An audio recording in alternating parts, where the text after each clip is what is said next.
Good afternoon, ladies and gentlemen, and welcome to Beijing. It's the MSI Beat It 2010 Grand Finals for Warcraft 3. We have Moon and TH coming up, but to my right, I have Mr. Warcraft 3. It is Grubby.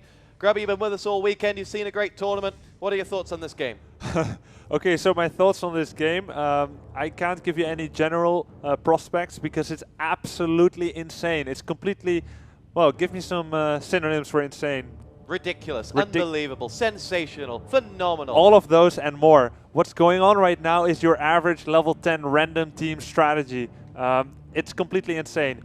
TH is sending his first 3 militia to Moon's base. And now you don't do this because it's easily counterable. To do it in a game like this, when the nerves and the pressure and the stakes are so high, it's insane. And then he just leaves them there. And this doesn't work against, let's say, a player who's played like 500 games. It doesn't work against them. Moon has played like 5 million or 5 zillion games. But it can work because you're playing a strategy which is exactly suited to the level of your opponent. So you're playing a very daring strategy. You try to get away with as much as you possibly can. So you're going to do something that will set you up to have a big advantage in the middle or late game. So what you see Moon is doing here, he's making his Ancient of War at the Merc camp. Now, if TH was playing like a conservative defensive game, this would catapult Moon into the game with a level 2.2 hero level. He could get Mercs from the Merc camp right here, and the list keeps on going. But it's incredibly risky when your opponent does like this insane rush which TH is doing. Actually, this is one of my favorite strats when I'm playing human and I want to get some easy wins in the ladder because it's really fast to win with. You don't get any heroes, you don't get any footmen. You're just making a lumber mill right away, get some resources, and you're towering your opponent. And because Moon is making an Ancient of War down there, it could actually work. And I'm very curious to see how this will work out. So let's set the picture for you. This TH is coming from the winner bracket. Moon would have to beat him twice. So there's an element of the odds are slightly less if this doesn't work for TH because he's still got that second chance saloon. Yeah, you're right. He definitely has a chance to take some risks here, and that's exactly what he's doing. It's a risk, but it's a calculated risk. It's a smart risk. It's definitely not a stupid risk. 3 guard towers finished already. Moon, I think he will pick evasion first on this Demon Hunter because there's no... Yeah, we see the missing from the towers there. That's 15% miss rate, I believe, or 10% perhaps on that Demon Hunter. We're seeing now that Moon he already got the Troll Priest that will help him a little bit with healing because both of his Moonwells are empty already. He's not making any new Moonwells yet. He's a little bit low on wood, but that's not his major problem. He needs as much gold as he can, making more Moonwells here, another Ancient of War. This Ancient of War down here keeps making archers, but the rally point is still a little bit messed up. It's still down there. He does need to take down every tower that's building.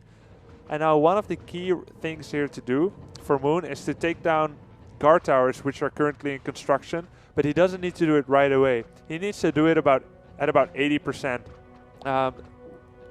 This game is going to be over already. None of this matters. Moon has nearly no money. He's just going to make a Tree of Life right here and try to walk to his expansion.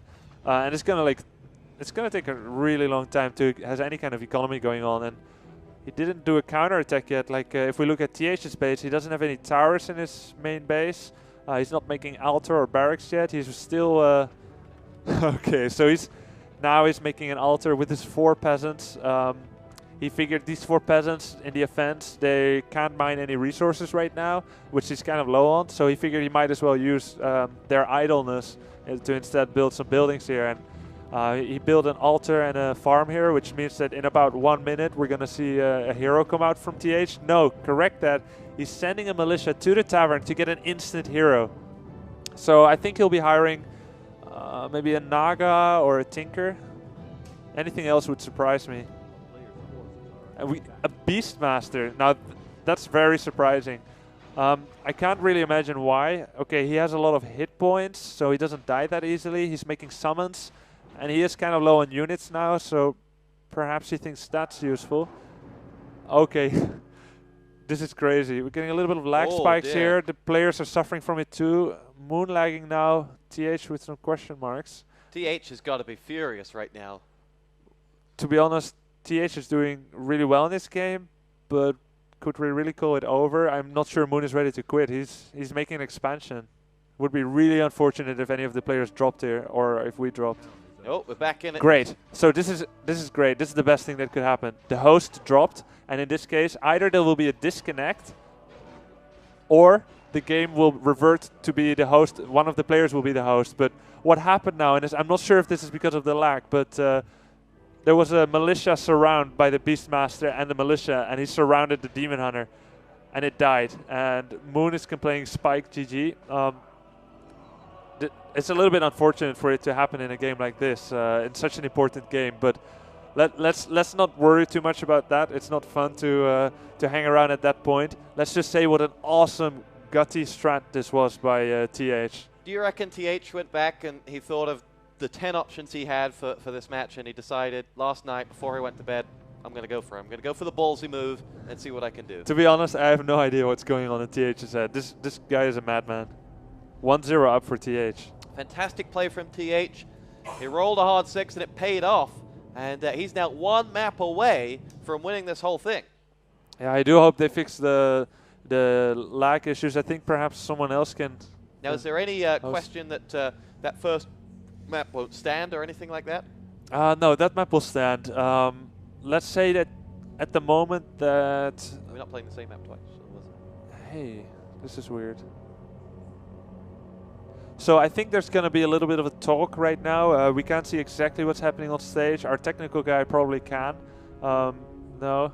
So what's going on now probably is that there's some talk with the referee and the player to see if anyone has complained about the result.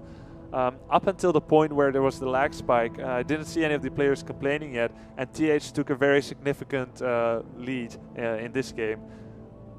So we are poised delicately and actually have no extra information on whether that map will stand. We've loaded into the second map, but it is Echo Isle again, so that would suggest there'll be a replay. Who would know? Well, we're going to find out and find out for you what's going to happen. We will be back in just a moment. You're on Quad V. We'll return with the continuation of the grand final of Warcraft 3.